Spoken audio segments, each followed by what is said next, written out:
Bonjour à tous, dans cette nouvelle vidéo, nous allons voir un algorithme qui est assez polyvalent et qui est beaucoup utilisé dans l'apprentissage automatique. Cet algorithme est utilisé à la fois pour effectuer des tâches de classification linéaire ou non linéaire, des régressions ou même de détecter les données aberrantes qu'on appelle communément des outliers. Il s'agit des SVM, donc c'est des supports vecteurs machine. Donc voici la représentation d'un vecteur de support ou encore SVM. Donc vous voyez ici donc le W. Donc le W ici c'est la marge. Donc l'objectif derrière c'est de pouvoir maximiser la marge.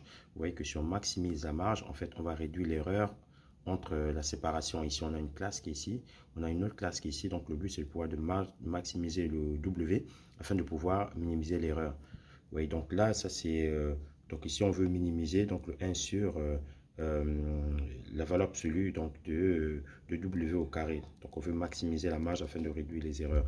Donc ici, c'est la méthode de Lagrange qui est utilisée également avec le alpha. Donc là, vous pouvez voir, ça c'est une démonstration. Donc ici, vous voyez, donc là, la marge qui évolue. Vous voyez, donc ici, on maximise la marge. En même temps, vous voyez, donc l'erreur diminue. Vous voyez.